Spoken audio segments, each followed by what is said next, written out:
Hi, I'm Natalie Rodriguez. I was adjusting the display of diamond kites outside my shop when Karen Whitman stormed across the street, her face twisted with the kind of rage reserved for people who've never been told no. In her manicured grip was a cease-and-desist letter, freshly printed and still warm from her home office. Behind her marched Brad Thompson and 3 other parents from Skyline Meadows, their expressions smug as they prepared to watch what they assumed would be my public humiliation. Before we jump back in, tell us where you're tuning in from, and if this story touches you, make sure you're subscribed, because tomorrow I've saved something extra special for you. Your flying hazards end today, Karen announced, waving the paper like a victory flag. The neighborhood association voted. Your little hobby shop is a menace to aviation safety. That's when my phone buzzed with an unknown Washington, D.C. number. I almost ignored it, but something made me swipe to answer. Congratulations, Madam Chairman Rodriguez, the crisp voice said. The President has officially appointed you as the new chairman of the National Aviation Safety Board. We'll need you in Washington by Thursday. The color drained from every face on that sidewalk, starting with Karen's. The morning had started like any other Tuesday in Windridge, Colorado. I'd unlocked high winds, kites, and more at precisely 8:30, the bell above my door chiming its familiar welcome to another day of what most people considered child's play. The October air carried that crisp bite that made kites dance instead of merely fly, and I'd already spotted 3 thermals forming over the foothills that would create perfect lifting conditions by noon.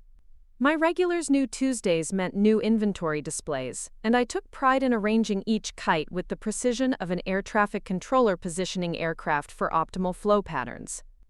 The diamond kites had arrived Monday evening, shipped overnight from a specialty manufacturer in Oregon. Their ripstop nylon caught the morning's sun like stained glass windows, each one engineered with subtle modifications I'd requested. Most people saw toys. I saw carefully calculated lift-to-drag ratios, precisely angled bridle points, and tail configurations that would maintain stability in crosswinds up to 15 knots. The difference between a kite that flies and a kite that soars lies in understanding the physics of controlled flight, something I'd learned long before I ever opened this shop. Windridge wasn't the kind of place where people ask too many questions about your past, which suited me perfectly. When I'd arrived 3 years ago, with enough cash to lease the corner building on Main Street, folks assumed I was another city transplant seeking mountain peace. The story I offered was simple enough. Burned out from corporate life, needed a change of pace, always loved kites since childhood. True, but incomplete. Sometimes the most honest answers are the ones that omit the classified details. The shop occupied the ground floor of a brick building that had housed everything from a telegraph office to a hardware store over its century-plus lifetime. Large windows faced both Main Street and the side alley, giving me clear sight lines to Riverside Park, where most of my customers tested their purchases. The park stretched along Windridge Creek, offering nearly 2 acres of open space with minimal obstacles. Wind patterns flowed predictably down the valley, creating ideal conditions for recreational flying while staying well clear of the regional airport's approach corridors 15 miles southeast. That geographical detail mattered more than my neighbors realized. Windridge sat in a natural wind tunnel between 2 ridge lines, channeling air currents with the consistency of a laboratory environment. The morning thermals formed as clockwork when the eastern slopes heated up, followed by afternoon patterns that shifted as the valley floor absorbed solar energy. I'd mapped every gust and calm zone within a 5-mile radius, data that would prove invaluable if anyone ever bothered to ask why I'd chosen this particular location for a kite shop. Inside, my inventory reflected what 3 years of careful curation could accomplish. Single-line diamonds and deltas occupied the beginner section, their straightforward designs perfect for children and casual enthusiasts. The intermediate wall featured box kites and cellular designs that required more skill but rewarded patience with impressive aerial displays. Along the back, locked in a glass case, sat my specialty collection. Stunt kites capable of precision maneuvers, traditional Rokaku fighters built for competitive battles, and a few experimental designs I'd created during quiet winter evenings when inspiration struck. The workshop area behind the counter held my real passion project. Partially assembled prototypes covered the workbench, each one incorporating small innovations in materials or design. Carbon fiber spars that reduced weight without sacrificing strength. Bridle systems that automatically adjusted to changing wind conditions. Tail configurations that improve stability while maintaining the aesthetic appeal customers expected. These weren't toys. They were engineering exercises disguised as recreational equipment. Most customers saw the friendly shopkeeper who offered patient guidance and shared enthusiasm for their hobby. They watched me demonstrate proper launch techniques, explain window dynamics, and repair damaged frames with the meticulous care of someone who genuinely loved the craft. What they didn't see was the woman who woke at 5 each morning to check aviation weather reports, monitored restricted airspace notifications, and maintained detailed logs of every flight operation in the valley. Old habits from another life that died hard, even in retirement. The trouble had been building for months, though I'd initially dismissed it as the usual friction between longtime residents and someone they perceived as an outsider. Karen Whitman lived in Skyline Meadows, the development that crowned the hill overlooking downtown Windridge. Her house commanded views of the entire valley, including Riverside Park, where colorful kites often dotted the sky like confetti against the mountain backdrop. She'd first approached me in July, suggesting I post signs about appropriate flying hours to minimize disruption to the neighborhood's peaceful atmosphere. I'd explained that kites operated silently and posed no noise concerns, unlike model aircraft or drones. Wind conditions determined optimal flying times, typically mid-morning through late afternoon, when thermal activity provided consistent lift. Restricting those hours would eliminate the very conditions that made flight possible, essentially shutting down the core activity my business provided. Karen had smiled tightly, thanked me for my time, and walked away with the expression of someone already planning their next move. The complaints escalated through late summer. Phone calls to the city planning office about commercial activity in a mixed-use zone. Emails to the mayor questioning whether my business license covered outdoor demonstrations. Anonymous tips to the fire department about potential overhead hazards near the elementary school, despite the fact that Riverside Park sat 3 blocks away with clear separation from any educational facilities.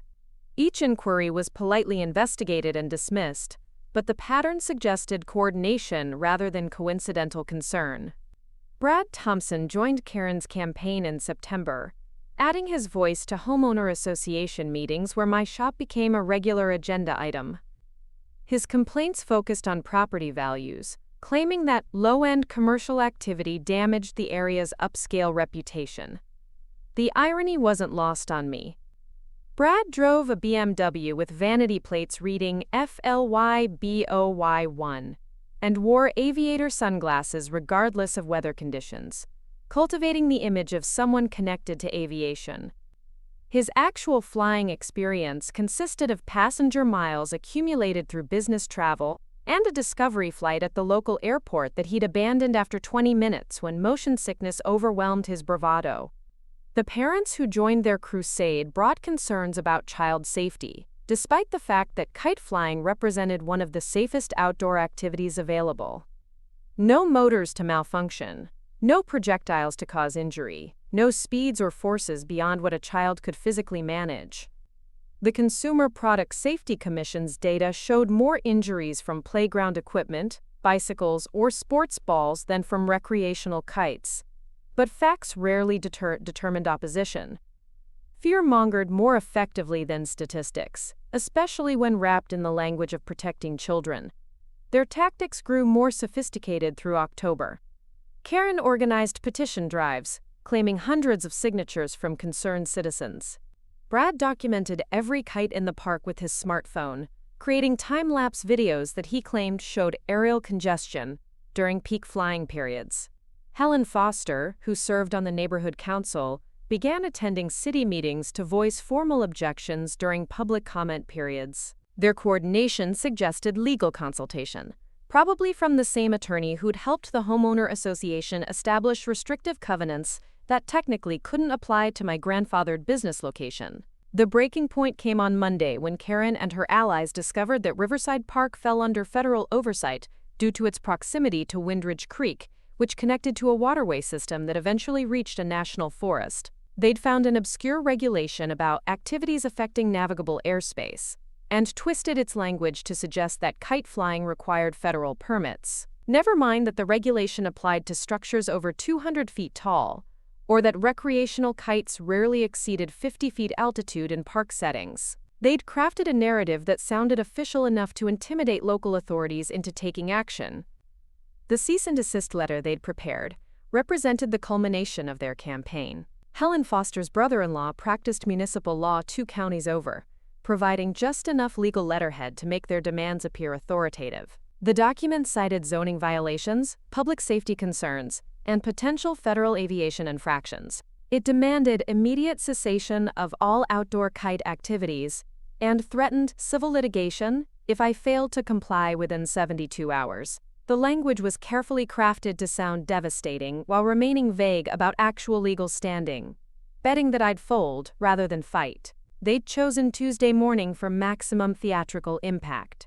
Karen's research had revealed that I typically arranged new displays around 9 o'clock. Preparing and narrating this story took us a lot of time, so if you are enjoying it, subscribe to our channel. It means a lot to us. Now back to the story. When foot traffic peaked as people walked to work or school, the confrontation would be public, witnessed by enough neighbors to cement their narrative of concerned citizens taking action against a stubborn business owner who refused to acknowledge legitimate safety concerns. They'd counted on embarrassment and social pressure to accomplish what legal intimidation might not achieve. Standing on that sidewalk with their letter in my hands and 5 hostile faces waiting for my surrender, I felt the familiar weight of being underestimated. They saw a middle-aged woman who'd opened a quirky shop in a small town, someone without the resources or expertise to challenge their campaign. What they didn't see was Lieutenant Colonel Natalie Rodriguez, retired, former Chief Safety Officer for the 14th Operations Group at Peterson Air Force Base. They didn't know about the 23 years I'd spent investigating aircraft incidents, analyzing flight safety data, and developing protocols that kept military and civilian aircraft safely separated in some of the world's most congested airspace. The phone call from Washington arrived with the timing of divine intervention, though I knew it was simply the culmination of a process that had been months in the making. Dr. Marcus Webb's voice carried the authority of someone accustomed to delivering consequential news. The president's appointment to the National Aviation Safety Board represented the pinnacle of aviation safety careers, a position typically reserved for individuals with decades of experience in military operations, commercial aviation, or regulatory oversight. My background qualified me for all 3 categories, though my neighbors had no way of knowing that.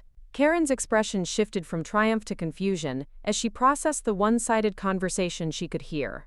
Words like Madam Chairman and National Aviation Safety Board didn't align with her mental image of a small-town shop owner who needed to be taught proper respect for community standards.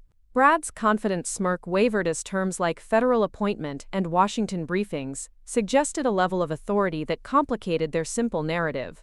The other parents exchanged uncertain glances, suddenly unsure whether they were confronting a pushover or someone whose credentials might exceed their understanding. I thanked Dr. Webb, confirmed my availability for Thursday's transition meeting, and ended the call with the measured calm of someone accustomed to high-stakes situations. The sidewalk had gone completely silent, except for the wind chimes hanging from Mrs. Patterson's porch across the street, their metallic notes counting seconds like a clock, measuring the shift in power dynamics. 5 people who'd arrived expecting easy victory now faced the uncomfortable realization that they might have miscalculated their opponent. Setting the phone in my jacket pocket, I looked directly at Karen and spoke with the voice I'd once used to address congressional subcommittees investigating aviation incidents. "I appreciate your concern for aviation safety," I said, my tone carrying just enough authority to suggest depths they hadn't imagined. As someone who's dedicated her career to ensuring aircraft operate safely in controlled airspace, I can assure you that recreational kites pose no threat to aviation operations when flown according to established guidelines. The words hung in the morning air like a challenge waiting for response.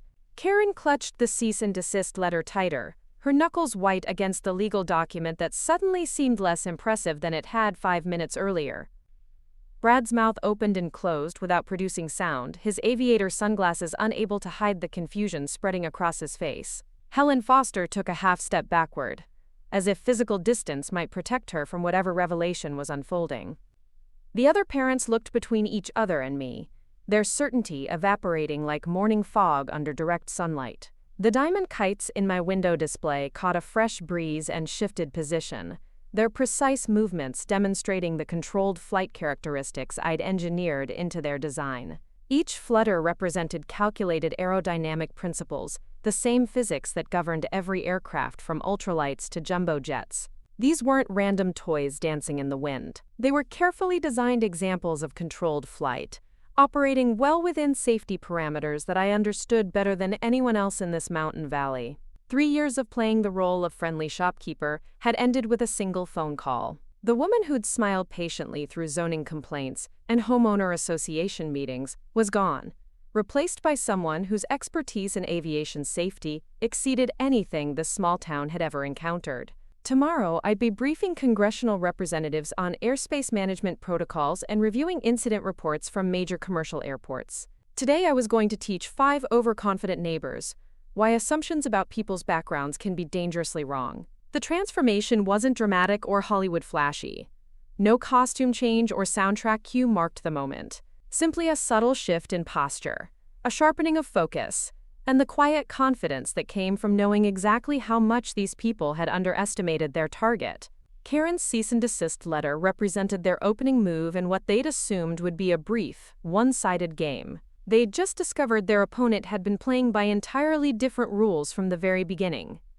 The silence stretched between us like a taut cable waiting to snap. Karen's grip on that cease-and-desist letter had loosened enough that the papers fluttered in the mountain breeze, and I could see her mind working behind those narrowed eyes, trying to process information that didn't fit her carefully constructed narrative. Brad had removed his aviator sunglasses and was cleaning them obsessively, a nervous habit that revealed more uncertainty than he probably intended. The other parents shuffled their feet against the sidewalk concrete, their unified front beginning to show cracks. I stepped closer to my shop window where the diamond kites continued their measured dance, each movement a testament to principles these people couldn't begin to comprehend. "You mentioned aviation safety," I said, my voice carrying the measured tone I'd once used during accident investigations. "I'm curious about your specific concerns regarding controlled flight operations in unrestricted airspace."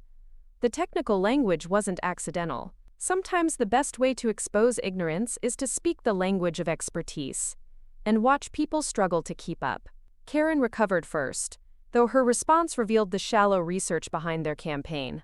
"Everyone knows kites interfere with helicopter flights," she declared, waving toward the mountains where medical evacuation aircraft occasionally crossed the valley during emergency responses. "What happens when life flight needs to reach the hospital and your toys are blocking their path?" The question demonstrated a fundamental misunderstanding of aviation operations, but I let her continue digging her hole deeper. Brad nodded vigorously, eager to support his ally with his own expertise. "Exactly. I've flown in plenty of helicopters, and pilots have to avoid obstacles constantly. Your kites create unnecessary hazards in flight corridors." His claim about helicopter experience was almost certainly exaggerated, probably referring to tourist flights or business transportation rather than any operational flying, but the confidence in his voice suggested he believed his passenger miles qualified him to discuss aviation safety. Helen Foster seized the opening to add her own authority to their argument. "The neighborhood council consulted with aviation experts," she announced, though she provided no names or credentials for these mysterious consultants. They confirmed that recreational flying activities pose significant risks to emergency aircraft operations. "We have documentation proving that kites have caused helicopter crashes in other locations." The claim was bold enough to be easily verifiable, which meant either she was bluffing or relying on information taken completely out of context. The other parents murmured agreement, their expressions suggesting relief that their leaders could articulate technical concerns that sounded impressive. None of them questioned the specific details or asked for clarification about flight corridors, altitude restrictions, or emergency procedures. They simply accepted authoritative-sounding claims from people they trusted to know better than a shopkeeper who sold toys for children. I reached into my jacket pocket and withdrew my phone, pulling up an application that would either validate or demolish their entire argument. The screen displayed real-time aviation data for our region, including current flight tracks, restricted areas, and emergency services status. "Let's examine your concerns systematically," I said, holding the phone so they could see the display. "This is live air traffic data for the Windridge sector. Notice the helicopter route used by emergency medical services." The screen showed a clearly defined corridor that ran along Highway 40, following the valley floor toward Denver General Hospital 60 miles southeast. The path maintained consistent altitude and avoided populated areas, including Riverside Park, where my customers flew their kites. Emergency procedures required aircraft to follow established routes whenever possible, deviating only when patient condition or weather demanded immediate alternatives. No competent pilot would choose to navigate through recreational airspace when clear corridors existed. Brad squinted at the screen, clearly struggling to interpret the symbols and data overlays. "That doesn't prove anything," he muttered, though his voice lacked the conviction he'd displayed moments earlier. "Pilots still have to see and avoid other aircraft. Your kites make that harder." The statement revealed another gap in his understanding. See and avoid procedures applied to aircraft operating in the same airspace, not to ground-based objects that posed no collision risk to properly flown helicopters. Karen stepped forward, attempting to regain control of the conversation. "Technology can't account for every situation," she insisted. "What about wind conditions that push kites outside their normal areas? What about equipment failures that cause them to drift into flight paths?" Her questions sounded reasonable to someone unfamiliar with kite operations, but they demonstrated the same lack of understanding that plagued their entire campaign. I switched to a different application, one that displayed wind patterns and atmospheric conditions across the valley. "Kites operate within predictable parameters," I explained, highlighting the data streams that showed current conditions. Wind velocity, direction, and thermal activity determine where and how they fly. A properly designed kite responds to these forces according to aerodynamic principles, just like any aircraft. The difference is that kites remain tethered to ground-based operators who control their position and altitude. The technical explanation was accurate but simplified for an audience that clearly lacked aviation background. What I didn't mention was that my understanding of wind patterns in this valley came from years of military meteorological training, supplemented by specialized courses in mountain flying conditions. The kites I sold were designed with safety margins that exceeded industry standards, incorporating features that most recreational manufacturers ignored because their customers never encountered challenging flight conditions. Helen Foster attempted to redirect the discussion toward legal authority rather than technical accuracy. "Regardless of your opinions about safety," she said, "the Neighborhood Council has determined that your activities violate several municipal ordinances. The cease-and-desist order provides specific citations and deadlines for compliance. This isn't a debate about aviation theory. It's about following local laws and respecting community standards." The legal angle represented their strongest position, or at least the one where they felt most confident. Municipal ordinances were written by lawyers, not pilots, and often contained language that could be interpreted broadly enough to restrict activities that weren't specifically anticipated when the rules were drafted. Their research had probably uncovered legitimate concerns about commercial activities in mixed-use zones, public gatherings without permits, or liability issues related to recreational equipment. I folded the cease-and-desist letter and tucked it into my jacket pocket, noting that their legal document lacked several elements that would be present in authentic legal correspondence. No case numbers, no specific statutory citations, and no signature from an actual attorney, just letterhead from Helen's brother-in-law, who practiced municipal law in another county. The document was designed to intimidate rather than inform, betting that I wouldn't have the resources or knowledge to challenge their claims. "I appreciate your concern about legal compliance," I said, matching Helen's formal tone. Municipal ordinances certainly apply to commercial activities, though the specific regulations depend on how those activities are classified and whether they fall under local or federal jurisdiction. Aviation operations, even recreational ones, involve interstate commerce and federal oversight that can supersede local authority. The statement was technically accurate while remaining vague about my specific knowledge of aviation law. Brad's frustration finally boiled over into direct confrontation. "Who exactly do you think you are?" he demanded, his voice rising enough to attract attention from passers-by on Main Street. "You run a toy shop in a small town. You're not some aviation expert who gets to lecture us about flight safety. We're trying to protect our families and property values from someone who thinks selling kites makes her qualified to ignore legitimate safety concerns." The outburst revealed more about their assumptions than hours of polite conversation could have accomplished. They'd constructed their entire strategy around the belief that I was exactly what I appeared to be, a middle-aged woman who'd chosen a whimsical business in a quiet mountain town. The possibility that my background might extend beyond retail experience had never entered their calculations. Their research had focused on zoning laws and municipal politics, not on investigating the qualifications of their target. I smiled with the same expression I'd once used when briefing skeptical congressmen who assumed military officers couldn't understand complex policy issues.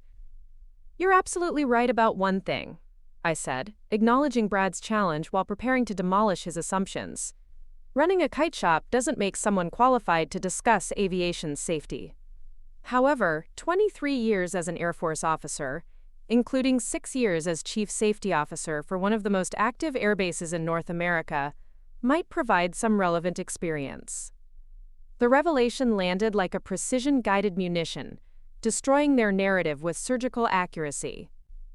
Karen's mouth opened wordlessly, her cease-and-desist letter suddenly looking as substantial as tissue paper in a hurricane. Brad stumbled backward as if physically struck, his aviator sunglasses slipping from nerveless fingers to clatter against the sidewalk. Helen Foster's confident expression crumbled into something approaching panic, as she realized their legal research had completely missed the most important fact about their opponent. The other parents exchanged horrified glances, finally understanding that they'd spent months preparing to fight someone whose qualifications in aviation safety exceeded anything their small town had ever encountered. Their petition drives, their legal consultations, their carefully coordinated campaign, all of it, had been based on the assumption that they were dealing with an amateur who could be intimidated into compliance through superior organization and community pressure. I continued with the methodical precision of someone accustomed to delivering briefings that could determine life and death decisions. My responsibilities included investigating aircraft incidents, developing safety protocols for mixed civilian and military airspace, and ensuring compliance with federal aviation regulations across multiple operational environments. I've testified before congressional subcommittees, consulted with the Federal Aviation Administration on policy development, and authored safety standards that are currently in use at air bases throughout the United States. Each credential hit them like individual hammer blows, demolishing their confidence and exposing the hollow foundation of their campaign. Karen tried to interrupt, but no words emerged from her moving lips. Brad bent to retrieve his sunglasses with shaking hands, avoiding eye contact as he processed the magnitude of their miscalculation. Helen Foster stared at me as if I'd transformed into something alien and incomprehensible, her legal document suddenly revealed as the amateur theater prop it had always been. The neighborhood council meeting they'd planned for Thursday evening was going to be interesting. Their presentation about aviation hazards and public safety would be delivered to an audience that now included the newly appointed chairman of the National Aviation Safety Board. Every claim they'd made, every expert opinion they'd cited, every technical argument they'd constructed would be evaluated by someone whose expertise in the field exceeded their wildest assumptions about small-town shop owners. I reached back into my jacket and withdrew a business card holder, selecting one of the official cards I'd maintained throughout my military career and beyond. The seal of the United States Air Force occupied one corner, with my rank and title clearly printed below my name. I offered it to Karen, who accepted it with the mechanical movements of someone operating in shock. "If you'd like to discuss aviation safety concerns with qualified expertise," I said, "I'm always available for consultation." The card contained my official contact information, including direct lines to Peterson Air Force Base and the Pentagon offices, where I'd maintained active consulting relationships even after retirement. The phone numbers would check out if anyone bothered to verify them, connecting to colleagues who could confirm every claim I'd made about my background and qualifications. The conversation would be brief and decisive, ending any doubts about whether the small-town kite shop owner possessed legitimate aviation expertise. Karen stared at the card as if it might explode in her hands, reading and rereading the information that transformed everything they thought they knew about their opponent. Lieutenant Colonel Natalie Rodriguez, United States Air Force, Chief Safety Officer, 14th Operations Group. The title alone represented more aviation authority than existed anywhere else in their mountain valley, and it belonged to the woman they'd spent months trying to intimidate into closing her business. Brad managed to find his voice, though it emerged as barely more than a whisper.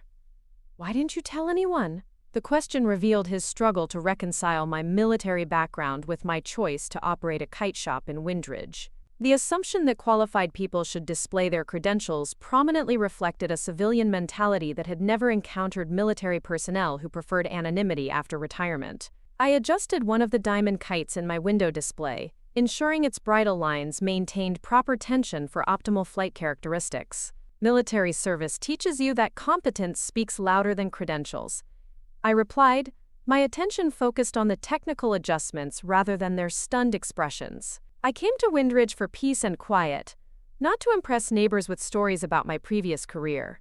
Unfortunately, some people mistake humility for weakness.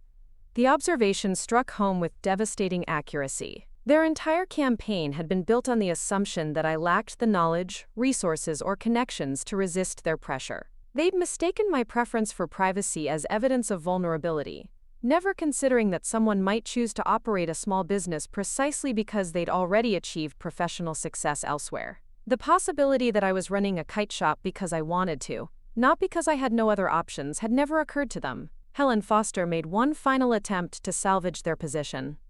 "Even if your background is impressive," she said, though her voice carried none of its earlier authority, "that doesn't change the fact that you're operating a business that affects the neighborhood.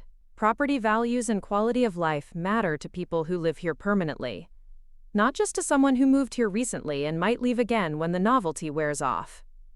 The argument represented a strategic retreat from technical claims they could no longer defend to emotional appeals about community belonging and property rights. Helen was hoping to reframe the conflict as locals versus outsider rather than aviation experts versus uninformed critics.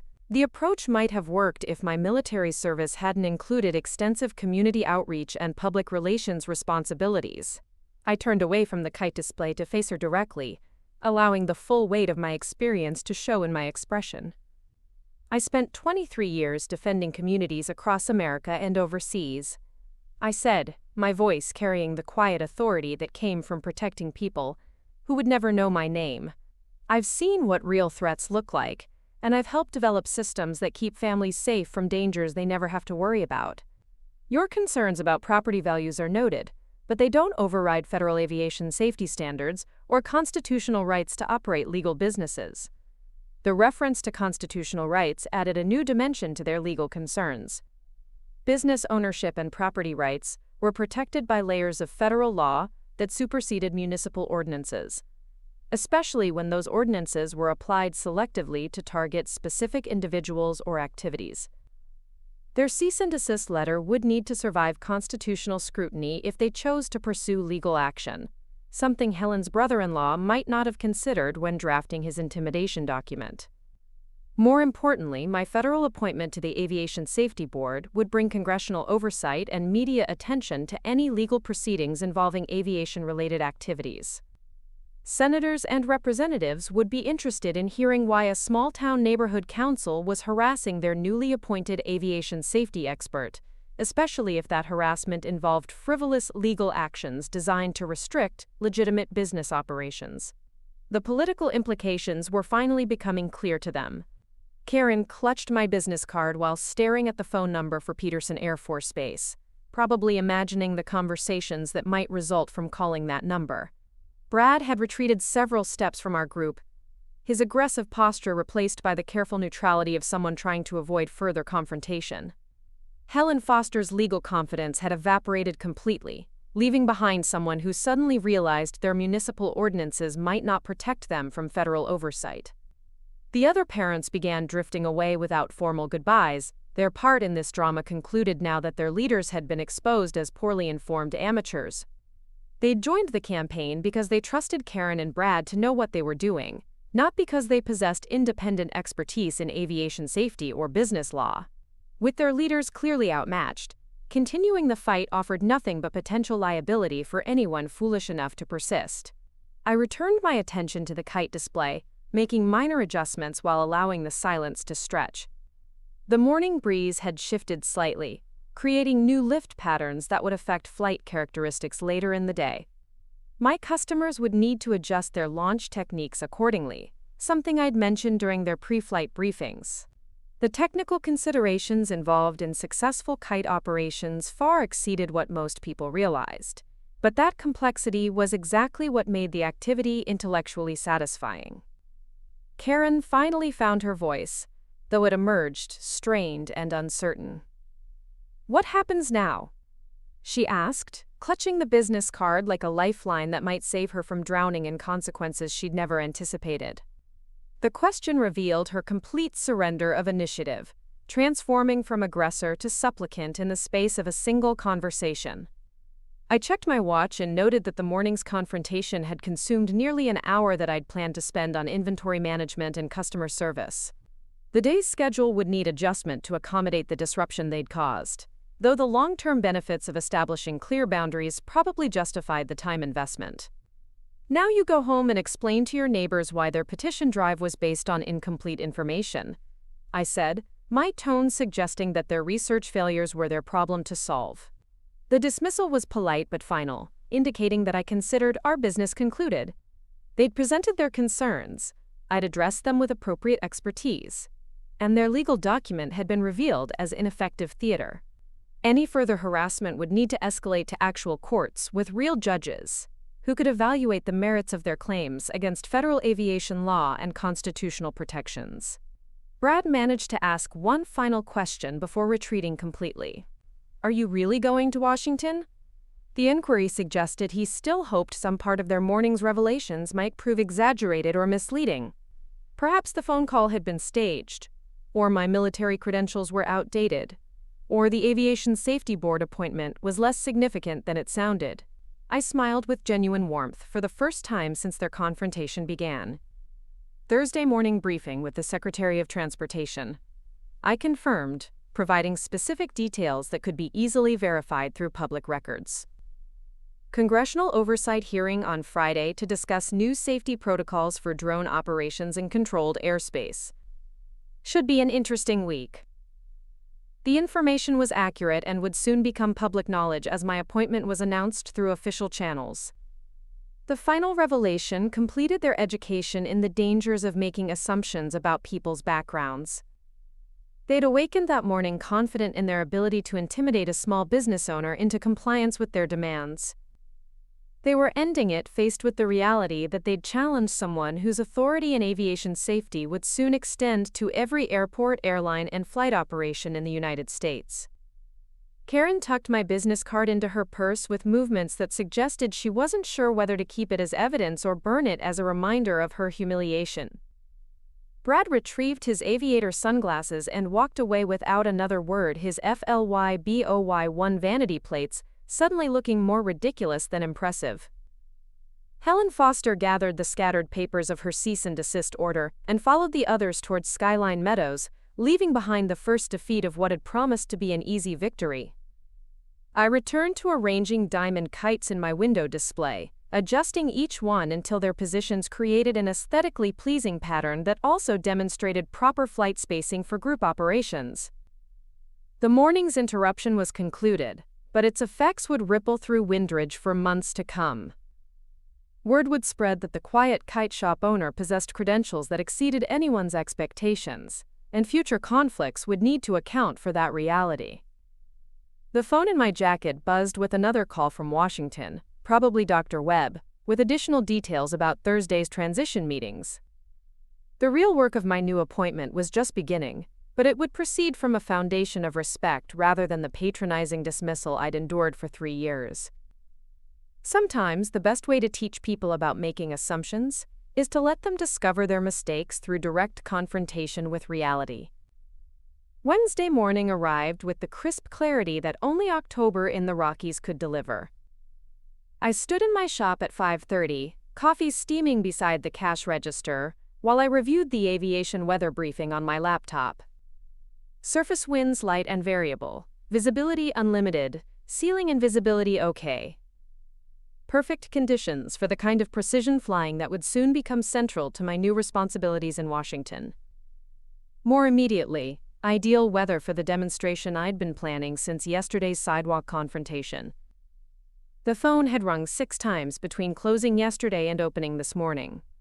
Tom Chen from the Windridge Gazette wanted to verify the Aviation Safety Board appointment. Dr. Marcus Webb called with additional briefing materials for Thursday's transition.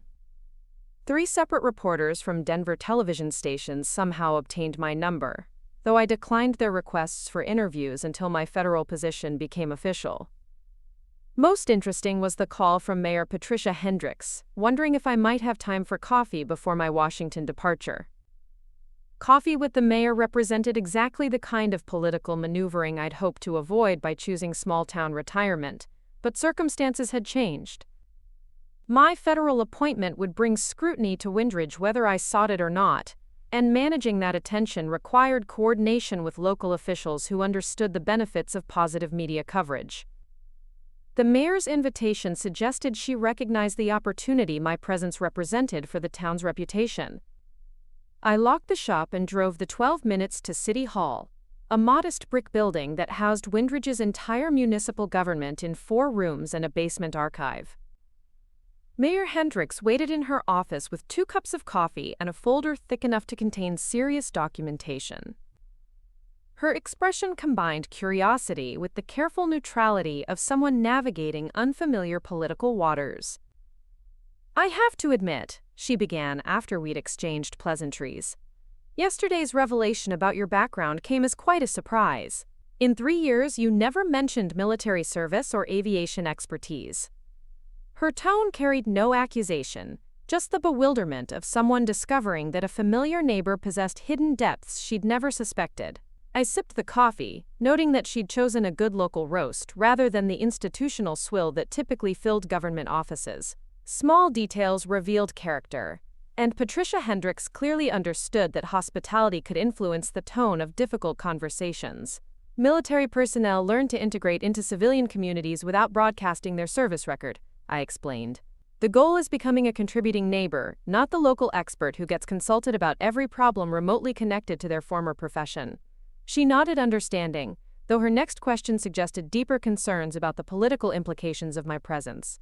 "The Aviation Safety Board appointment is significant," she said, opening the folder to reveal newspaper clippings and printed web articles. CNN covered the announcement this morning. The Denver Post wants to send a reporter for a feature story about small-town America producing federal appointees. This kind of attention could be very positive for Windridge, but it also means everything we do gets magnified. The folder contained more media coverage than I'd expected.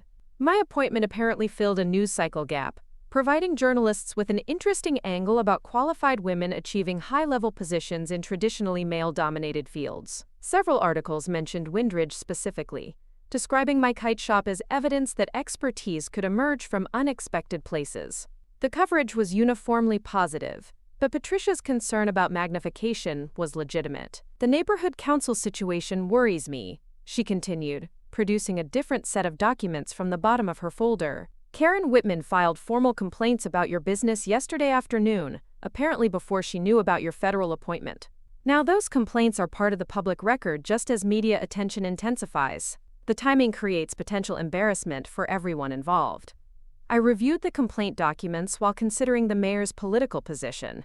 Karen's filing yesterday represented a strategic error of impressive magnitude, committing her grievances to official records that would now be scrutinized by reporters looking for conflict angles. The cease-and-desist letter she'd waved so confidently was part of the municipal filing, complete with its amateur legal language and questionable statutory citations. The complaints themselves were more sophisticated than their previous verbal presentations, suggesting professional legal assistance in their preparation. Someone had researched municipal codes and crafted language that sounded authoritative, while remaining vague enough to avoid specific factual challenges. The document cited noise ordinances despite Kite's operating silently, mentioned traffic concerns about customers visiting Riverside Park, and claimed that outdoor demonstrations violated commercial zoning restrictions. Helen Foster's brother-in-law helped with the legal language. Patricia explained, noting my examination of the formatting and citations. David practices municipal law in Grand Junction, though his experience with aviation matters is limited. The complaints were filed properly, so I'm required to investigate them according to established procedures, regardless of your federal appointment or the media attention. The mayor's position was politically delicate but legally straightforward. Municipal complaints required official response regardless of their merit or the timing of their filing. Ignoring Karen's grievances because of my new federal role would create precedent for selective enforcement that could damage the city's credibility in future disputes. Patricia needed to demonstrate that Windridge applied its ordinances fairly, even when that application might embarrass prominent residents. "What's your time frame for the investigation?" I asked, recognizing that procedural requirements could be managed to minimize political damage while ensuring thorough review. Municipal processes typically allowed considerable discretion in scheduling and prioritization, especially for non-emergency matters that involved complex technical questions. Patricia consulted a different folder containing administrative schedules and procedural guidelines. "Standard practice allows 30 days for investigation and response," she said. "But I can expedite the process if circumstances warrant immediate attention." The federal appointment obviously changes the context, and I'd prefer to resolve this situation before it becomes a distraction from more positive news coverage. The accelerated timeline would work in everyone's favor, except Karen's. Rapid resolution would prevent the complaints from festering in public records, while I was establishing my new federal role. An expedited investigation would expose the weakness of their technical arguments before they could be refined through additional legal consultation. Speed would also force Karen's group to defend their claims without time for strategic revision. "I'd appreciate expedited review," I confirmed, particularly since the complaints involve technical questions about aviation safety that I'm uniquely qualified to address. Federal oversight of aviation activities might also affect how municipal ordinances apply to businesses operating in this sector. The observation was accurate without being threatening, noting regulatory complexity rather than challenging local authority. We spent another hour discussing the procedural details of municipal complaint resolution, media management strategies, and the potential economic benefits of positive federal attention for Windridge tourism. Patricia proved more politically astute than her small-town position might suggest, understanding both the opportunities and risks of having a federal appointee operating a local business. The conversation concluded with mutual agreement on managing the situation professionally while protecting everyone's interests. Returning to my shop, I found 3 customers waiting despite the early hour. Word about yesterday's confrontation was spreading through Windridge's gossip networks, with the efficiency that only small towns could achieve. Mrs. Patterson from across the street had witnessed enough of the sidewalk discussion to provide colorful details to anyone willing to listen, and her version apparently emphasized Karen's humiliation while highlighting my previously unknown credentials. The customers were curious about my military background and federal appointment, but they were also genuinely interested in kite flying techniques and equipment recommendations. I welcomed the normalcy of technical discussions about wind conditions, kite stability, and proper launch procedures. These conversations reminded me why I'd chosen this business, providing opportunities to share knowledge and enthusiasm with people who appreciated the complexities of controlled flight. By noon, Tom Chen arrived with a photographer and a list of questions that demonstrated impressive research into aviation safety issues and federal appointment processes. His interview was thorough but respectful, focusing on my qualifications and future responsibilities rather than the neighborhood council controversy. The resulting article would emphasize Windridge's connection to national aviation leadership, while treating local political disputes as minor footnotes. The afternoon brought a different kind of visitor. Captain Frank Delacroix had been my mentor during the early years of my Air Force career, and though he'd passed away 5 years ago, His nephew David arrived at my shop with a briefcase that contained documents I hadn't seen since Frank's funeral. David explained that his uncle had left specific instructions about contacting me if I ever received federal appointment to aviation safety positions. The briefcase contained Frank's personal files from 40 years of military and civilian aviation safety work, accident investigation reports, policy development documents, and correspondence with congressional representatives who'd shaped modern aviation law. More importantly, it included Frank's private notes about political dynamics within federal aviation agencies, insights that could prove invaluable as I navigated my new responsibilities in Washington. Uncle Frank always said you had the judgment and expertise for national leadership, David explained as we reviewed the contents. He kept track of your career even after retirement, and he was confident you'd eventually receive recognition at the federal level. These documents were his way of helping you succeed when that opportunity arrived. The gesture was typical of Frank's mentoring approach, providing support from beyond the grave through careful preparation and strategic thinking. Among Frank's files was a leather-bound notebook containing handwritten observations about key figures in federal aviation bureaucracy. Names, personalities, political allegiances, and strategic considerations that could take years to learn through direct experience. Frank had encountered most of these individuals during his own service, and his assessments were detailed enough to provide crucial guidance for someone entering their professional circles. The notebook also contained Frank's analysis of recurring challenges in aviation safety oversight, interagency conflicts, congressional politics, industry lobbying efforts, and media management strategies that successful safety officials needed to understand and navigate. His insights were particularly valuable because they came from someone who'd achieved results while maintaining integrity and professional credibility throughout his career. He wanted you to have these before your first Washington meetings, David continued, so you'd understand the landscape you're entering. Uncle Frank believed that technical expertise was necessary, but not sufficient for federal success. Political awareness and strategic thinking were equally important for officials who wanted to implement meaningful safety improvements. I spent the rest of the afternoon reviewing Frank's materials while managing regular customer traffic and media inquiries. The combination of immediate business responsibilities and long-term strategic preparation felt familiar from military service, where operational demands always competed with planning requirements. The discipline of managing multiple priorities simultaneously was exactly what my new federal role would require. Evening brought the first sign that Karen's group was regrouping for continued resistance. Brad Thompson posted on social media about outside interference in local affairs and, quote, federal bureaucrats ignoring community concerns. His language was carefully crafted to avoid direct attacks on my qualifications, while suggesting that my appointment somehow invalidated local democratic processes.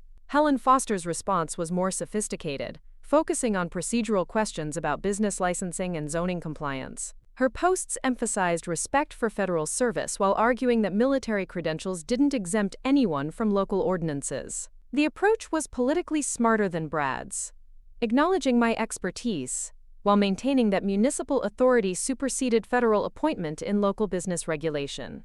Karen remained silent on social media, but her absence was probably strategic rather than coincidental. Someone had advised her that public statements could be used against her in municipal proceedings, especially if those statements contradicted the formal complaints she'd filed. The legal jeopardy was minimal, but embarrassment potential was substantial if her social media positions conflicted with official documentation. Thursday morning's departure for Washington required final preparations that began before dawn. I arranged for automated inventory management during my absence and confirmed that my assistant manager could handle routine customer service and minor repairs. Federal responsibilities would require extended travel, but maintaining high winds kites and more remained important, both personally and strategically. The drive to Denver International Airport provided time to review Frank's notebook once more and consider the political dynamics I'd encounter in Washington. His insights about key personnel were already proving valuable, as I recognized names from news coverage and policy documents. The Aviation Safety Board operated in a complex environment where technical decisions carried political implications and strategic relationships determined implementation success. Security clearance reactivation was surprisingly efficient, processed through military personnel systems that recognized my previous credentials and expedited federal appointment requirements.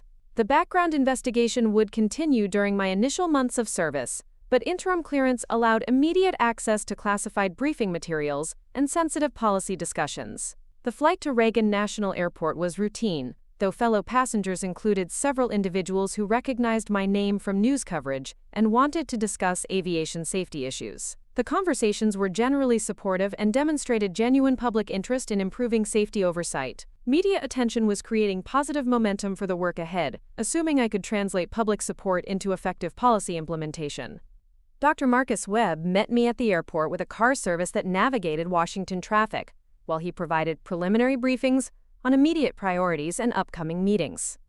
The transition process was compressed due to several pending safety investigations that required board leadership, including a commercial airline incident that could influence new pilot training requirements and a drone collision that might necessitate revised airspace management protocols.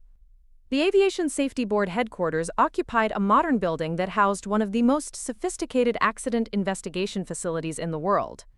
Laboratories contained wreckage from hundreds of incidents, analyzed by teams of engineers, pilots, and safety specialists who understood that their technical findings could prevent future tragedies. The responsibility was sobering and energizing simultaneously. My office overlooked the Potomac River, with views that included both Reagan National Airport and the Pentagon, where my military career had included several assignments. The symbolism wasn't lost on anyone who understood Washington geography, and several staff members commented on the appropriateness of having aviation expertise positioned to observe the intersection of civilian and military air traffic. The afternoon briefing sessions covered ongoing investigations, pending policy recommendations, and congressional testimony scheduled for the coming weeks. Each topic required mastery of technical details, legal precedents, and political considerations that would determine whether safety improvements could be implemented effectively. The complexity was substantial but manageable for someone with military experience in multi-agency coordination. Evening brought the first contact from Windridge since my departure. Mayor Patricia Hendricks called to report that Karen's complaints had attracted additional media attention, including inquiries from investigative reporters interested in conflicts between federal officials and local communities. The story angle focused on whether my appointment created unfair advantages in municipal proceedings, a narrative that could damage both my credibility and the town's reputation.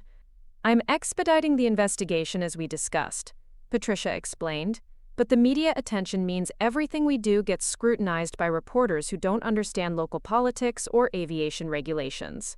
Karen's group seems to be encouraging this coverage, possibly hoping that external pressure will influence the outcome.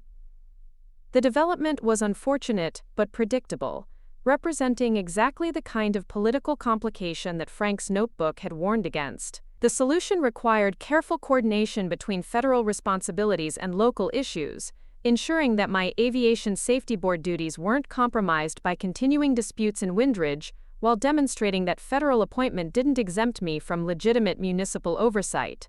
Balance was essential to maintaining credibility in both roles, and achieving that balance would require strategic thinking rather than defensive reactions.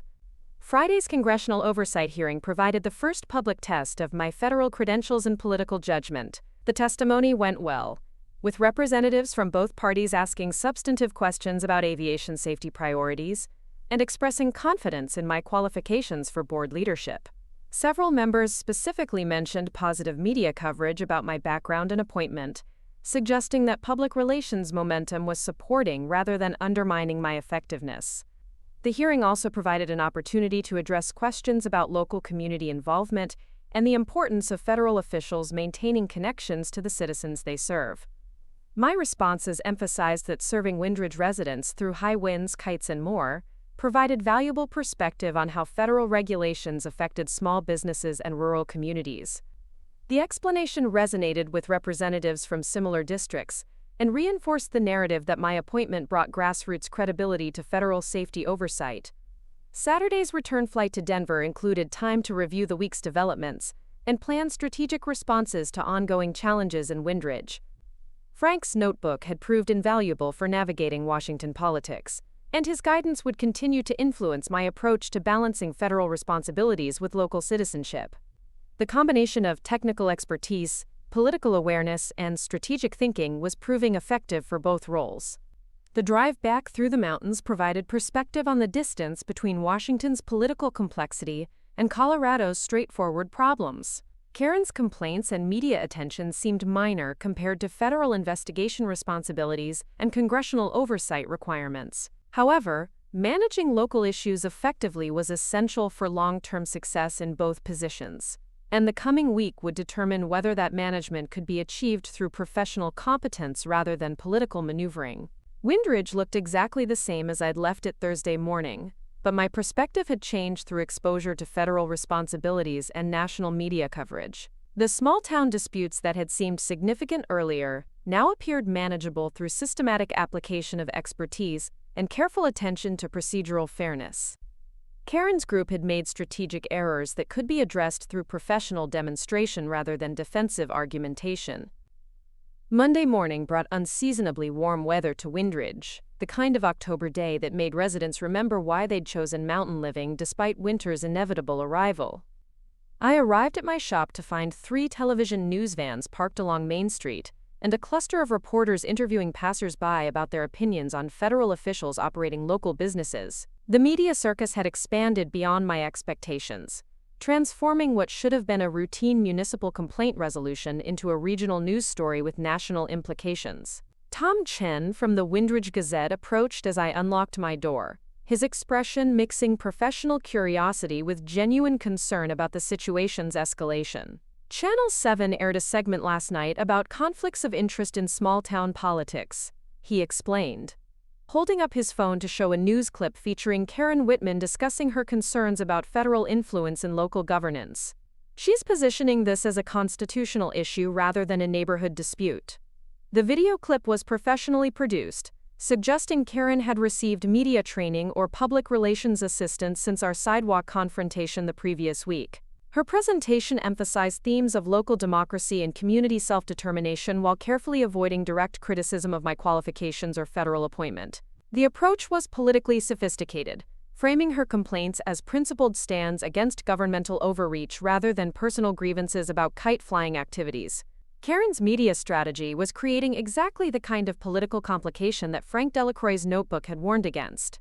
Federal officials who became embroiled in local controversies risked damage to their national credibility, especially when those controversies could be portrayed as conflicts between federal power and grassroots democracy. The narrative was simplistic but emotionally compelling, particularly for audiences already skeptical about government authority and bureaucratic accountability. I spent the morning managing regular customer traffic while fielding interview requests from reporters who seemed more interested in political conflict than aviation safety or small business operations. Most questions focused on whether my federal position created unfair advantages in municipal proceedings, how I balanced local and national responsibilities, and what precedent my situation might establish for other federal appointees involved in community disputes. The answers required careful balance between defending my rights as a citizen and acknowledging the legitimate concerns about appearance of conflicts.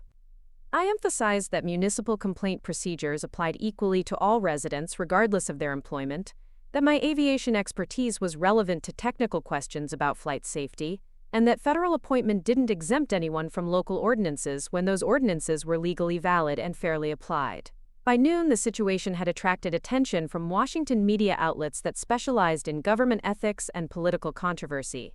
Dr. Marcus Webb called to discuss coordination between my federal duties and the Windridge situation, expressing concern that prolonged local disputes could undermine my effectiveness as Aviation Safety Board chairman. Federal agencies preferred their leadership to remain above political fray, and media attention to personal conflicts could damage both individual credibility and institutional reputation. The board's work requires congressional confidence and industry respect, Webb explained during our phone conversation. Controversy about local business operations could affect how seriously legislators take your testimony and recommendations. We need to resolve this situation quickly and definitively, in a way that demonstrates your competence, rather than your vulnerability to political attack. His concern was legitimate and strategic. Aviation safety oversight required collaboration with airline executives, pilot unions, aircraft manufacturers, and congressional appropriations committees who controlled funding for safety investigations and regulatory enforcement. Perception of political weakness or poor judgment could undermine the authority necessary for effective leadership, regardless of technical qualifications or professional experience. The solution required demonstrating expertise through professional performance rather than defensive explanations about conflicts of interest. Municipal complaint resolution provided an opportunity to showcase the systematic approach and technical competence that had earned my federal appointment, assuming I could navigate the political dynamics without appearing to abuse federal authority or dismiss legitimate local concerns. Mayor Patricia Hendricks scheduled the complaint hearing for Wednesday afternoon at the Mountain View Community Center, choosing a venue large enough to accommodate media attention while maintaining the formal atmosphere appropriate for official municipal proceedings. Her decision to expedite the process reflected understanding that prolonged controversy served no one's interests, particularly with national media coverage intensifying daily. Tuesday brought additional complexity in the form of David Foster, Helen's brother-in-law who had drafted the original cease-and-desist letter. He arrived in Windridge with a briefcase full of legal documents and the confidence of someone who believed municipal law provided clear advantage over federal credentials in local disputes. His presence suggested Karen's group had decided to escalate their legal strategy rather than retreat from confrontation they could no longer control. David's approach was more sophisticated than the amateur theatrics of the previous week. He filed additional complaints citing specific municipal codes, referenced Colorado state law about commercial activities in mixed-use zones, and demanded detailed documentation of my business operations, including customer records, inventory management, and safety protocols. The requests were designed to create administrative burden while establishing grounds for formal legal action if municipal authorities ruled in my favor. His strategy revealed both strengths and weaknesses in Karen's position.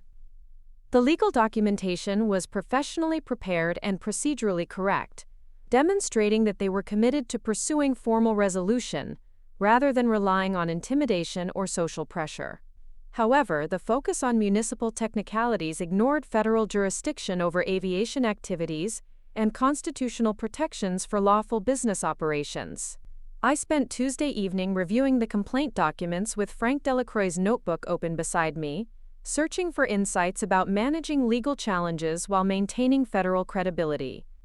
Frank's experience with congressional testimony and regulatory disputes provided valuable perspective on demonstrating authority through competence, rather than confrontation.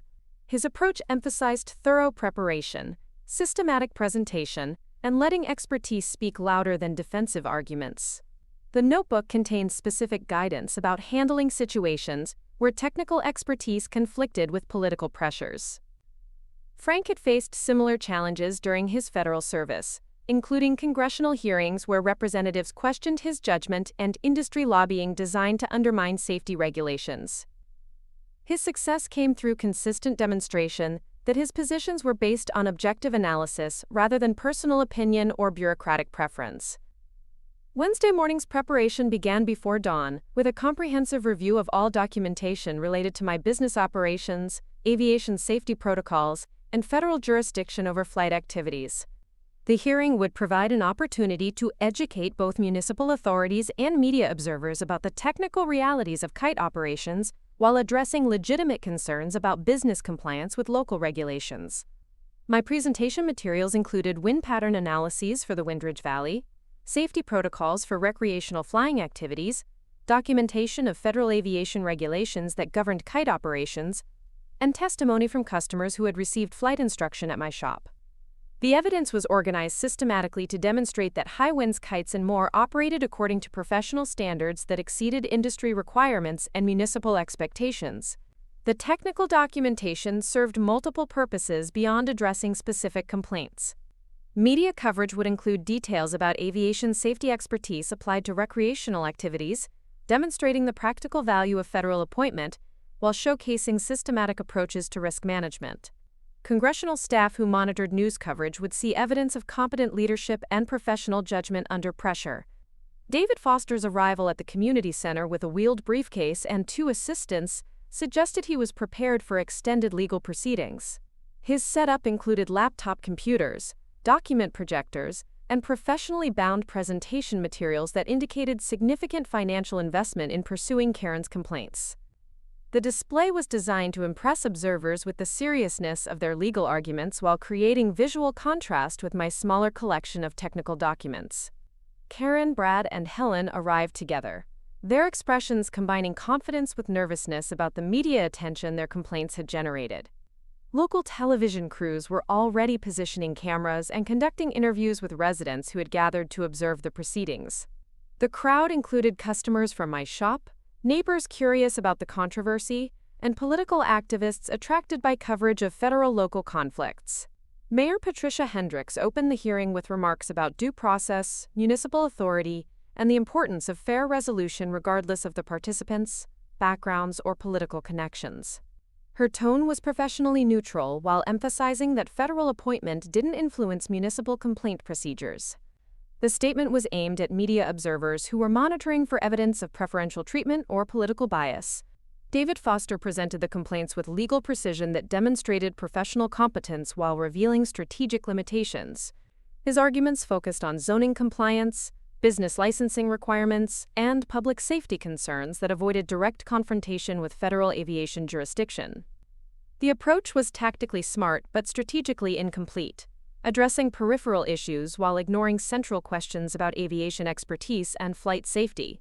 His presentation included photographs of kites in flight over Riverside Park, customer gathering for group flying sessions, and children participating in flight instruction activities. The images were selected to suggest crowded conditions and potentially hazardous operations, though anyone familiar with recreational flying would recognize normal activities conducted according to standard safety protocols. Karen's testimony emphasized community concerns and property value protection, presenting herself as a reasonable homeowner seeking relief from disruptive commercial activities. Her prepared remarks were carefully crafted to avoid technical arguments she couldn't defend, while appealing to emotional themes about neighborhood character and democratic participation in local governance. Brad focused on traffic concerns and public safety issues, claiming that customer vehicles created parking problems, and that flying activities posed risks to pedestrians and property. His arguments were more specific than Karen's, but equally divorced from factual analysis of actual conditions in and around Riverside Park. The testimony revealed his continued misunderstanding of kite operations and flight safety principles. Helen's presentation addressed legal and procedural questions, arguing that municipal authority superseded federal credentials in local business regulation. Her position was constitutionally questionable, but politically appealing to audiences concerned about federal overreach in community affairs. The argument provided foundation for media coverage that portrayed the dispute as constitutional rather than technical. When Mayor Hendricks called for my response, I approached the podium with materials organized according to Frank's guidance about systematic presentation of technical evidence. The hearing provided an opportunity to demonstrate the expertise that had earned my federal appointment while addressing specific concerns raised by the complaints. Education rather than confrontation would prove most effective for both legal and political objectives. Thank you for the opportunity to address these concerns systematically. I began acknowledging the mayor's authority while establishing my intention to provide comprehensive rather than defensive responses. Aviation safety requires understanding the technical realities of flight operations, whether those operations involve commercial aircraft or recreational kites. My testimony will address each complaint with reference to applicable safety standards and regulatory requirements. The presentation began with meteorological analysis of wind conditions in the Wind Ridge Valley, explaining how geographic features created predictable air currents that were ideal for controlled flight activities. Charts showed wind patterns, thermal development, and seasonal variations that affected both kite operations and the occasional helicopter flights that Karen's group claimed were endangered by recreational flying. The technical explanation served multiple purposes. Media observers learned about aviation expertise applied to local conditions, demonstrating practical value of specialized knowledge while revealing the sophistication of analysis that supported my business operations. Municipal authorities received education about factors they were required to consider when evaluating complaints about aviation-related activities. Kites operate in the lower atmosphere where wind patterns are influenced by surface features including buildings, trees, and topographic variations. I continued, using a pointer to highlight relevant areas on aerial photographs of Riverside Park. Successful flight requires understanding these conditions and adjusting equipment accordingly. The kites sold at my shop are designed with safety margins that account for local wind characteristics and seasonal variations. David Foster interrupted to object that meteorological analysis exceeded the scope of municipal complaint procedures, arguing that zoning compliance rather than flight safety was the relevant consideration. His objection revealed strategic weakness in their legal position, while providing an opportunity for Mayor Hendricks to clarify the relationship between technical expertise and municipal authority. The complainants raised specific concerns about aviation safety, the mayor responded, so technical evidence about flight operations is relevant to evaluating those concerns. Federal jurisdiction over aviation activities also requires municipal authorities to consider regulatory compliance when addressing business operations that involve flight-related services. The ruling was procedurally correct and politically astute, acknowledging federal authority while maintaining municipal oversight responsibilities. Media coverage would emphasize balanced consideration rather than preferential treatment, protecting both my credibility and the city's reputation for fair governance. I continued with documentation of safety protocols used at high winds, kites, and more, including pre-flight briefings, equipment inspections, and flight supervision procedures. The protocols exceeded industry standards while incorporating military aviation safety principles adapted for recreational activities. Customer testimonials described positive educational experiences and professional instruction that enhanced both enjoyment and safety. Every customer receives instruction in weather assessment, equipment inspection, and flight safety procedures before taking equipment to the park, I explained, displaying photographs of typical instruction sessions. These protocols are based on military aviation safety standards adapted for recreational flying. The goal is ensuring that every flight operates within safe parameters while providing educational value about the principles of controlled flight. The safety protocols addressed Brad's concerns about public safety while demonstrating systematic approaches to risk management that exceeded anything required by municipal ordinances. Media observers learned about professional standards applied to recreational activities, while municipal authorities received evidence that business operations included safeguards that protected both customers and the general public. Karen attempted to interrupt with questions about federal regulations and local authority, but Mayor Hendricks directed her to wait for the designated question period. The procedural ruling maintained hearing structure while allowing my presentation to continue without defensive digressions that would dilute the educational impact of technical testimony. The presentation's climax involved displaying real-time aviation data on laptop computers connected to the community center's projection system. The screens showed current air traffic in the Denver metropolitan area, including helicopter routes used by emergency medical services, news aircraft, and law enforcement agencies. None of these flight paths intersected with Riverside Park or posed any conflict with recreational kite operations. This is live air traffic data for our region, I announced, using a laser pointer to highlight relevant flight corridors. Medical helicopters follow established routes that maintain separation from populated areas, including windridge. Emergency procedures require aircraft to operate in controlled airspace that is specifically designed to avoid conflicts with surface activities, including recreational flying. The demonstration was devastating to Karen's arguments about aviation hazards, while showcasing exactly the kind of technical competence that had qualified me for federal appointment. Media coverage would emphasize systematic analysis and professional expertise, creating positive momentum for both my Aviation Safety Board role and my local business operations.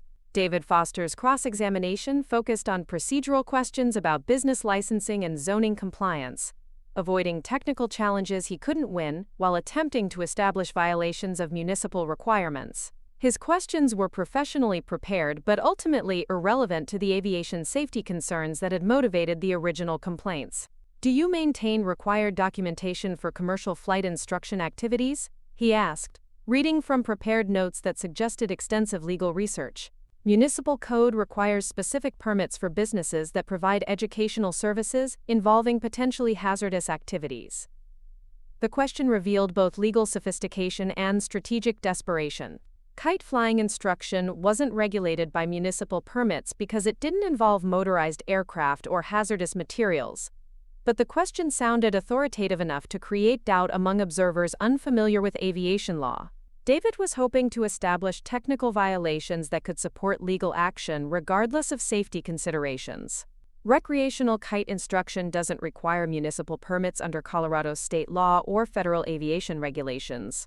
I responded, producing documentation from state and federal agencies that confirmed the legal status of my activities. The instruction provided at my shop involves non-motorized recreational equipment operating below altitudes that require air traffic control coordination.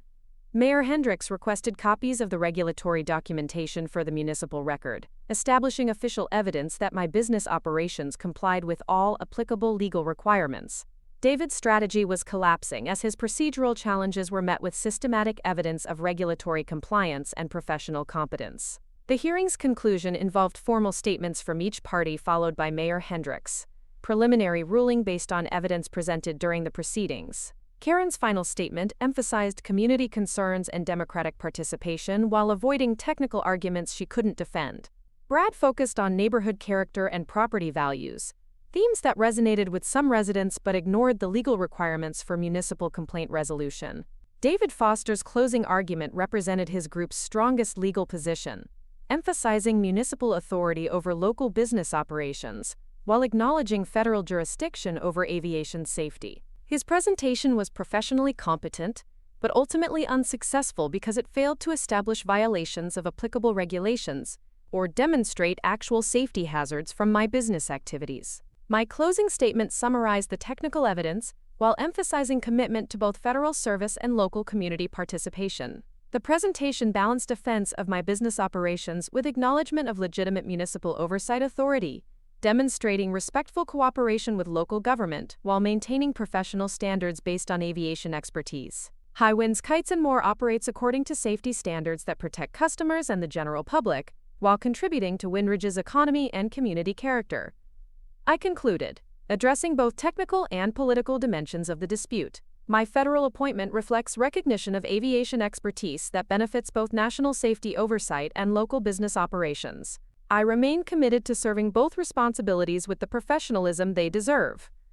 Mayor Hendricks announced that formal ruling would be issued within 48 hours after review of all documentation and consultation with municipal legal counsel. The timeline was appropriate for thorough consideration, while preventing prolonged controversy that could damage everyone's interests. Media coverage would emphasize fair process rather than predetermined outcomes, protecting the legitimacy of whatever decision emerged. The hearing's aftermath involved brief interviews with media representatives who were already crafting stories about federal expertise applied to local disputes. Most coverage emphasized systematic analysis and professional competence rather than political conflict, suggesting that educational approach had succeeded in reframing the narrative from bureaucratic overreach to technical expertise serving community interests. Karen's group departed without speaking to reporters, their confident arrival transformed into strategic retreat as technical evidence demolished their safety arguments and procedural challenges failed to establish regulatory violations. David Foster's professional legal presentation had been systematically dismantled by superior expertise and comprehensive preparation, leaving their campaign without viable strategies for continued resistance. The community center emptied gradually as residents discussed what they had witnessed, and media crews prepared reports for evening news broadcasts. Several customers from my shop approached to express support and appreciation for educational value of the technical presentation. Their feedback suggested that systematic demonstration of expertise had strengthened rather than damaged my local reputation while advancing national credibility through positive media coverage. Friday morning's ruling arrived via certified mail, delivered to my shop door by a postal worker who seemed aware of the document's significance. Mayor Patricia Hendricks had crafted a comprehensive decision that addressed every complaint while establishing precedent for future disputes involving federal officials in local communities. The language was precise enough to satisfy legal requirements while remaining accessible to media coverage and public understanding. The ruling dismissed all complaints against High Winds, Kites and More, finding that business operations complied with applicable municipal ordinances, state regulations, and federal aviation requirements. More importantly, Patricia's decision included detailed findings about aviation safety standards and professional expertise that effectively endorsed my qualifications while protecting municipal authority over legitimate local concerns. The evidence presented demonstrates that defendant operates according to professional standards that exceed municipal requirements, while contributing positively to community economic and educational objectives. The ruling stated, "Federal aviation expertise enhances rather than undermines local safety oversight, providing technical competence that benefits all residents regardless of their opinions about specific business activities." The decision's political implications extended beyond immediate complaint resolution. Patricia had created legal precedent that protected federal officials from frivolous local harassment while maintaining municipal oversight authority over legitimate regulatory concerns. The balance was achieved through emphasis on professional competence and factual evidence, rather than political considerations or preferential treatment. Karen Whitman's response appeared in the Windridge Gazette's weekend edition, a carefully worded letter to the editor that acknowledged the ruling while maintaining her position about community concerns and democratic participation. Her statement avoided direct criticism of my qualifications while suggesting that federal appointments shouldn't influence local political processes. The tone was gracious in defeat while preserving options for future political activities. Brad Thompson's social media presence went silent after the ruling, his FLYBOY1 vanity plates suddenly absent from downtown Windridge parking areas. Word through local gossip networks suggested he was considering relocation to Grand Junction, where his aviation pretensions might face less scrutiny from actual professionals. The retreat was complete and permanent, ending his role as Karen's most vocal supporter. Helen Foster issued a brief statement through her brother-in-law's law office, expressing respect for municipal processes while reserving rights to appeal through state courts if circumstances warranted future action. The language was professionally appropriate, while signaling strategic surrender, acknowledging that continued legal challenges would likely fail against systematic evidence of regulatory compliance and professional competence. The media coverage of Patricia's ruling emphasized themes of expertise in public service and professional standards in small business operations. National outlets that had followed the story portrayed the resolution as evidence that federal appointment processes identified qualified candidates who could contribute at multiple levels of government. The narrative was positive for everyone except Karen's group. Dr. Marcus Webb called to congratulate me on the resolution and discuss how the experience might inform future Aviation Safety Board policies about community engagement and public education. The incident had demonstrated both challenges and opportunities for federal officials who maintained local business interests, suggesting potential benefits for agency credibility if managed according to professional standards. Your handling of this situation has impressed people throughout the federal aviation community, Webb explained during our phone conversation. The systematic approach to addressing technical concerns while respecting local authority provides a model for other officials who face similar challenges. We're considering whether to develop formal guidance based on your experience. The possibility of influencing federal policy through local experience was exactly the kind of synergy that made dual service valuable for both positions. Aviation Safety Board effectiveness required understanding how federal regulations affected real communities and small businesses, perspective that was often missing from Washington-based policy development. My Windridge experience could inform nationwide approaches to community engagement and public education.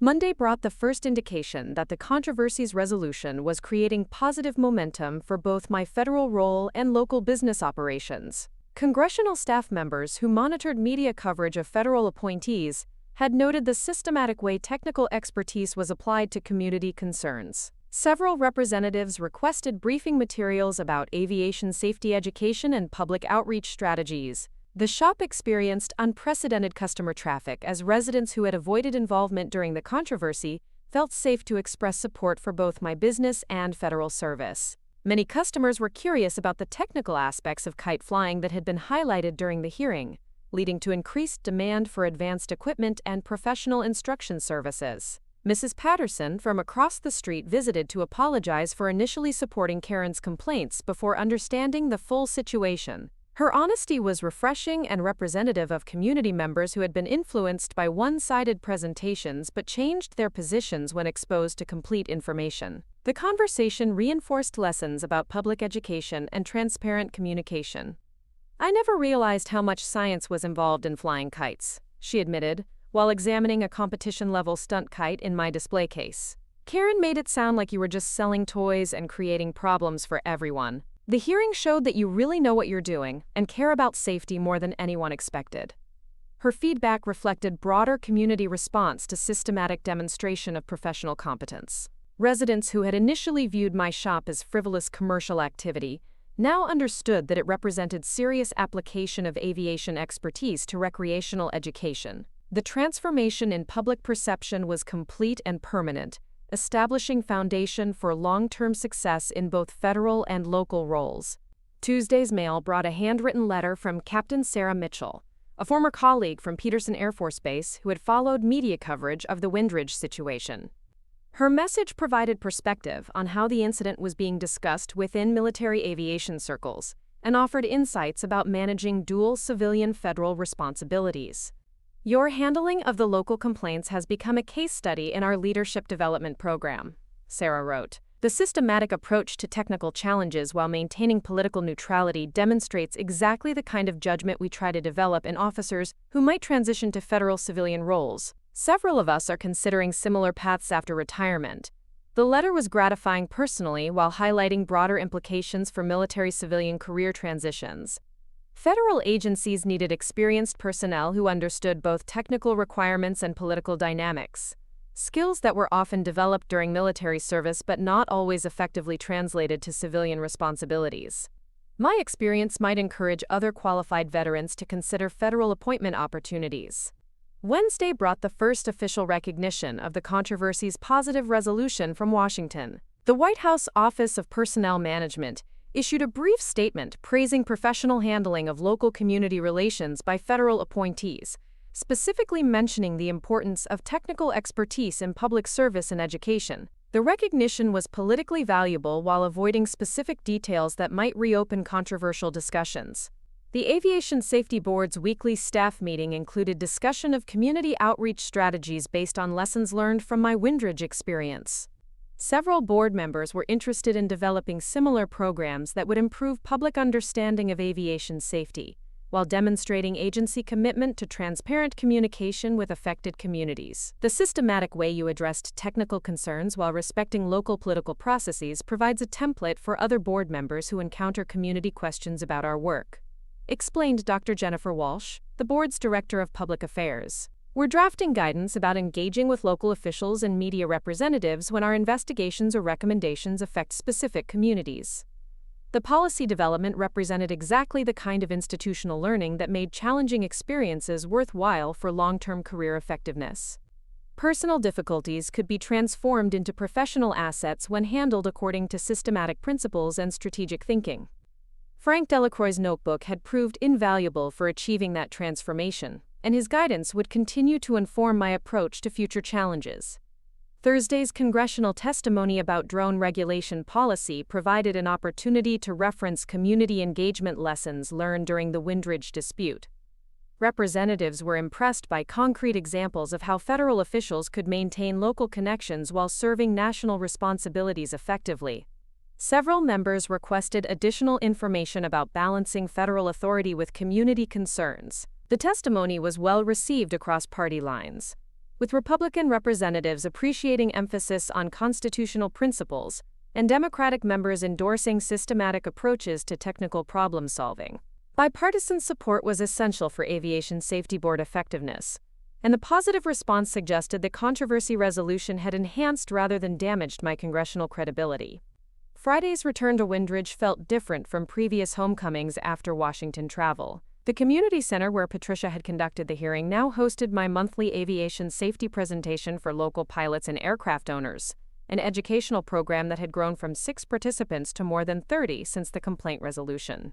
Professional reputation was creating opportunities for expanded community service. The presentation covered seasonal flying conditions, federal regulation updates, and safety protocols for recreational and commercial aviation activities in mountain environments. Participants included helicopter pilots from emergency medical services, fixed-wing instructors from the regional airport, and several drone operators who were navigating new federal requirements for commercial operations. Having someone with national-level expertise based in Windridge has transformed our local aviation community, commented Jake Reynolds, chief flight instructor at Rocky Mountain Aviation. The technical guidance you provide helps all of us operate more safely while staying current with federal requirements. We couldn't access this kind of expertise before your arrival. The community response validated decisions about post-military career direction while demonstrating practical benefits of federal-local service integration. Aviation safety improved when national policies were informed by local experience, and federal expertise was accessible to community practitioners. Both responsibilities were enhanced through systematic coordination rather than competing for time and attention. Saturday morning brought opportunity for reflection about lessons learned during 6 months of controversy and resolution. The shop was busy with customers preparing for winter storage of seasonal equipment while planning spring upgrades and new purchases. Business was thriving beyond initial projections, enhanced by media coverage that had introduced my expertise to regional markets. Karen Whitman drove past the shop twice during the morning, her expression neutral as she observed customers entering and leaving with purchases and completed repairs. Her political campaign had failed completely, but her observations suggested ongoing interest in business activities. The monitoring was probably harmless curiosity rather than preparation for renewed confrontation, but vigilance remained appropriate. The afternoon's major event was dedication of the Captain Frank Delacroix Memorial Flight Safety Garden, adjacent to Riverside Park. The project had been suggested by customers who learned about Frank's influence on my career and his guidance during recent challenges. Municipal approval and community fundraising were completed within 3 months, demonstrating support that extended far beyond my immediate customer base. The memorial garden featured native Colorado plants arranged in patterns that illustrated basic principles of aerodynamics and flight safety. Educational plaques explained lift, drag, thrust, and weight, while honoring Frank's contributions to military aviation safety and his posthumous guidance during my transition to federal service. The design was both aesthetically pleasing and technically instructive. Mayor Patricia Hendricks spoke during the dedication ceremony, emphasizing themes of service, expertise, and community contribution that connected Frank's military career to contemporary federal responsibilities. Her remarks reinforced positive narrative about qualified professionals serving communities at multiple levels while maintaining highest standards of competence and integrity. Captain Delacroix's legacy lives on through the professionals he mentored and the communities they serve, Patricia observed, addressing an audience of military veterans, aviation enthusiasts, and residents who had followed the recent controversy. Technical expertise combined with commitment to service creates lasting benefits that extend far beyond individual careers or personal recognition. The ceremony attracted media coverage that completed transformation of public narrative, from controversy to celebration. Television stations that had initially covered political conflict now reported community appreciation for aviation expertise and federal service. The story arc was satisfying personally while demonstrating broader themes about professional competence overcoming political opposition. Sunday's quiet reflection provided opportunity to consider future directions for both federal responsibilities and local business operations. The Aviation Safety Board appointment would require extensive travel and increasing policy development responsibilities, but Windridge would remain home base and community anchor. Balance between national service and local citizenship was sustainable through systematic time management and strategic coordination. The shop's expansion plans included development of an aviation education center that would complement Memorial Garden programming while providing classroom space for advanced instruction and community presentations. Federal expertise could be leveraged to create regional resource for aviation safety education, benefiting students, pilots, and aircraft owners throughout Colorado's mountain communities. Frank Delacroix's notebook contained additional guidance about long-term career development and legacy planning that was becoming relevant as initial federal appointment responsibilities expanded into broader policy leadership opportunities. His insights about institutional influence and professional reputation would inform strategic decisions about future positions and advocacy priorities. The experience of recent months had demonstrated that qualified professionals could serve effectively at multiple levels of government while maintaining private sector interests, assuming they approached all responsibilities with systematic competence and ethical integrity. The model might encourage other veterans and technical experts to consider similar paths of integrated public service. Monday morning's routine at High Winds, Kites, and More felt normal for the first time since Karen's initial complaints had disrupted community equilibrium. Customers arrived for equipment maintenance, instructions scheduling, and casual conversation about flying conditions and seasonal planning. The controversy was concluded, and attention had returned to technical aspects of controlled flight that remained endlessly fascinating. The phone rang with increasing frequency as my federal reputation expanded and community education programs attracted regional attention. Requests for consultation, speaking engagements, and policy advice created opportunities for influence that extended well beyond immediate Aviation Safety Board responsibilities. Professional credibility was compounding through systematic excellence rather than political maneuvering. Dr. Marcus Webb's latest call included discussion about potential promotion to deputy administrator level within federal aviation hierarchy, positions that would expand policy influence while requiring relocation to Washington. The opportunities were professionally attractive but would necessitate difficult decisions about maintaining high-winds kites and more, and community connections that had become personally important. Your handling of complex technical and political challenges has impressed people throughout the aviation community, Webb explained. Several senior positions are opening in the next 2 years, and your combination of military experience, technical expertise, and demonstrated judgment makes you an ideal candidate. The question is whether you're interested in expanded federal responsibilities. The conversation required careful consideration of long-term objectives and personal priorities that extended beyond immediate career advancement. Federal service was rewarding and important, but Windridge community connections and small business ownership provided satisfaction that might not be replaceable through higher-level government positions. Tuesday's decision was reached during early morning preparation for another Washington trip, surrounded by aviation weather data and federal briefing materials while watching sunrise illuminate the mountain peaks that defined Windridge's character. The balance between federal service and local citizenship was working effectively and should be maintained rather than abandoned for potentially greater but less personally satisfying responsibilities. The shop would remain my primary base of operations regardless of federal position evolution, providing community anchor and technical laboratory for aviation safety innovation. High winds, kites, and more represented practical application of professional expertise while serving customers who appreciated both technical competence and educational commitment. The combination was personally fulfilling in ways that pure federal service might not achieve. Karen Whitman's final appearance in this story occurred Tuesday afternoon as I locked the shop for another Washington departure. She approached hesitantly, her expression combining residual hostility with grudging recognition of defeat. The conversation was brief but significant for its acknowledgement of changed circumstances and mutual understanding of professional boundaries. "I still think federal officials shouldn't run local businesses," she said without preamble, maintaining her political position while accepting practical reality. "But I understand that you know more about aviation safety than anyone else in this valley." The hearing made that clear, even if I don't like the implications.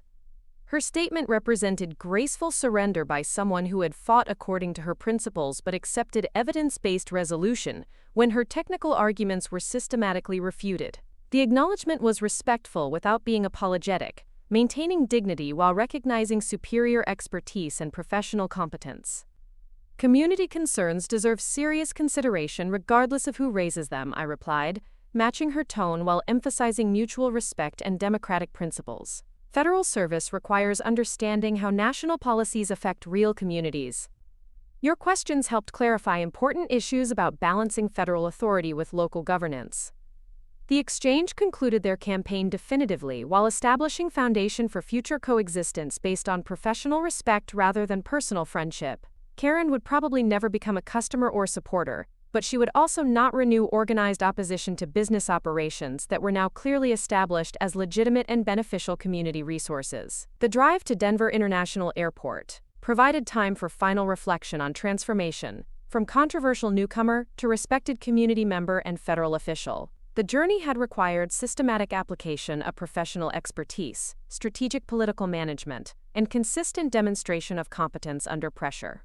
Frank Delacroix's guidance had proved invaluable throughout the process. The lessons learned would inform future challenges at both federal and local levels, providing framework for managing complex situations where technical expertise intersected with political dynamics. Aviation safety required both engineering competence and policy sophistication, skills that were enhanced rather than compromised by community engagement and small business experience. The aircraft climbed above Colorado's mountain peaks toward Washington responsibilities that were expanding in scope and complexity. Below, Windridge remained home base and operational anchor for integrated service at multiple levels of government and community engagement. The view from 35,000 feet provided perspective on how individual competence could influence both local communities and national policies when applied systematically according to professional principles. 6 months later, the transformation was complete and permanent. High winds, kites, and more had become a regional destination for aviation education and recreational flying instruction. Federal Aviation Safety Board leadership had established new standards for community engagement and technical education. The Captain Frank Delacroix Memorial Flight Safety Garden hosted monthly programs that attracted participants from throughout Colorado. Karen Whitman served quietly on the neighborhood council without renewing conflicts about aviation activities or federal officials in local business. Brad Thompson had relocated to Grand Junction, where his aviation pretensions faced less scrutiny from qualified professionals. Helen Foster focused her legal expertise on municipal projects that avoided potential conflict with federal jurisdiction. The story concluded not with dramatic victory or devastating defeat, but with systematic demonstration that professional competence combined with ethical service could overcome political opposition, while creating lasting benefits for communities and institutions. Technical expertise applied with strategic wisdom and consistent integrity provided foundation for influence that extended far beyond individual career advancement or personal recognition. The mountain peaks surrounding Windridge remained unchanged, but the community they overlooked had been transformed through demonstration that qualified professionals could serve effectively at multiple levels while maintaining highest standards of competence and character. The lesson was valuable for individuals considering similar paths of integrated public service, and for communities evaluating the credentials and contributions of residents who chose to serve beyond immediate personal interests. Aviation safety continued to require systematic attention to technical details, strategic coordination of complex systems, and consistent commitment to protecting people who would never know the names of professionals working to ensure their safety. The responsibility was sobering and energizing simultaneously, providing purpose that justified career decisions and personal sacrifices required for sustained excellence. Frank Delacroix's notebook remained open on my desk, its insights continuing to inform decisions about balancing competing responsibilities while maintaining professional integrity and community engagement. His legacy lived on through systematic application of principles he had developed through decades of distinguished service, transmitted to future generations of professionals who would face similar challenges and opportunities. The final paragraph of this story was written not in words but in ongoing service, that demonstrated how individual competence could influence institutional effectiveness while contributing to community welfare and national security. Professional excellence remained its own reward, but the broader impact on systems and communities that depended on technical expertise provided additional satisfaction that justified continued commitment to integrated public service. Up next, you've got 2 more standout stories right on your screen. If this one hit the mark, you won't want to pass these up. Just click and check them out.